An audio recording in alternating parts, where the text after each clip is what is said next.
আজ শুক্রবার 14ই চৈত্র 2025 সালের 28শে মার্চ মেষ রাশি মেষ লগ্ন এরিস সাইনের জাতক জাতিকাদের আজকের দিনটি কিন্তু এক প্রকার বেশ কাটতে চলেছে।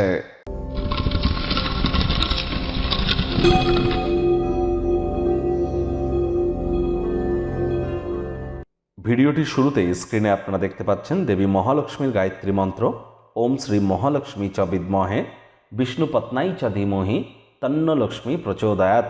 এটি আজ আপনারা সারা দিনের মধ্যে যে কোনো একটা সময় 108 বার জপ করুন।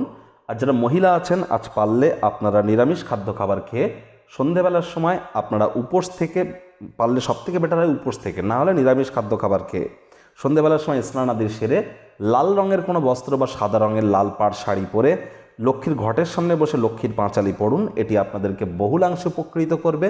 স্নানের জলে হাফ কাপ কাঁচা দুধ, গোলাপ জল বা আতর বা ইত্যাদি দিয়ে স্নান করুন।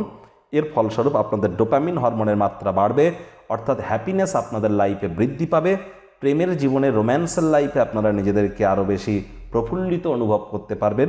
এর সাথে সাথে ক্রিয়েটিভিটি, ফেমাস হওয়ার যোগ, এগুলিও কিন্তু আপনাদের মধ্যে বৃদ্ধি পাবে এবং ওয়েলথ ক্রিয়েশনের ক্ষেত্রে আপনারা নিজেদেরকে ভাগ্যবান প্রমাণিত করবেন। ভাগ্য মিটার আজ আপনাদের বলছে 7.5 আউট অফ 10। ভাগ্য আপনাদের অনুকূলেই থাকবে। কায়িক পরিশ্রম হলেও শরীর মনে সতেজতা এবং তরতাজাই আপনারা অনুভব করবেন। দীর্ঘদিনের পুরনো রোগশোক অসুস্থতা থেকে আজ মুক্তি পাওয়ার দিন, পরিত্রাণ পাওয়ার দিন। মানুষজন আপনার বিষয়ে প্রশংসা করে সাফল্য অনুভব কিন্তু করবে।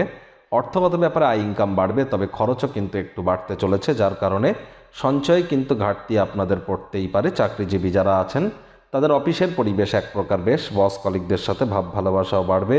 কর্মে গতি অনুভব করবেন। নিজের মেধা, দক্ষতা, ট্যালেন্টের দৌলতে প্রশংসার পাত্রপাত্রীও আপনারা হতেই পারেন। রাজনীতিবিদ যারা আছেন জনসংযোগ বৃদ্ধি করেই দেখুন, সমাজে আপনাদেরও পপুলারিটি কিন্তু ইনক্রিজ করবে। শিক্ষার্থী বিদ্যার্থীরা যে কোনো প্রকার পরীক্ষা প্রতিযোগিতায় সফলতা অর্জন করবেন উচ্চশিক্ষার জন্য। যারা বিদেশ যাত্রার কথা ভাবছিলেন ভাগ্যদেবীও আপনাদের পক্ষেই আছেন। সন্তান সন্ততি থেকে থাকলে তারাও তাদের কৃতিত্বের দ্বারা আপনাদেরকে গর্বিত করবে। হাউস ওয়াইফদের জন্য দিনটি এক প্রকার বেশ। প্রেমিক প্রেমিকা, স্বামী স্ত্রী, ফুল ফুটুক আর না ফুটুক, আজ কিন্তু আপনাদের প্রেমের বাগানে বসন্ত। দিনটিকে যতটা সম্ভব রোম্যান্টিক করে তোলা যায় সেই প্রচেষ্টাই আপনাদের করা উচিত। অবিবাহিতদের বিবাহের যোগও কিন্তু থাকছে। বাণিজ্যিক উদ্দেশ্যে গৃহীত কোনো সফর বা আকস্মিক সফর আপনাদের ক্ষেত্রে ইতিবাচক ফলাফল প্রদান করবে। আজ সন্ধ্যাবেলার সময় আপনি নিজের পছন্দসই ক্রিয়াকলাপ করতে চাইবেন, কিন্তু সময় হয়তো পেয়ে উঠবেন না। মেজাজ হারালেই কিন্তু আপনাদের ক্ষতি। পরিবার পরিজনদের সাথেও ভাব ভালোবাসা বাড়বে। পরিবারের প্রতি সকল প্রকার দায়িত্ব সঠিক সময়ের মধ্যে সুনিপুণভাবে পালন করতে চলেছেন। আজ ঘনিষ্ঠ আত্মীয় স্বজন, বন্ধুবান্ধবদের তরফ থেকে সুখবর প্রাপ্তির মাধ্যমেই দিনটি কিন্তু শুরু হতে চলেছে। রোম্যান্টিক মুডেও আপনারা থাকবেন। শত্রুপক্ষ, বিরোধী পক্ষ আজ কিন্তু আপনাদের খুব একটি শক্তিশালী থাকছে না।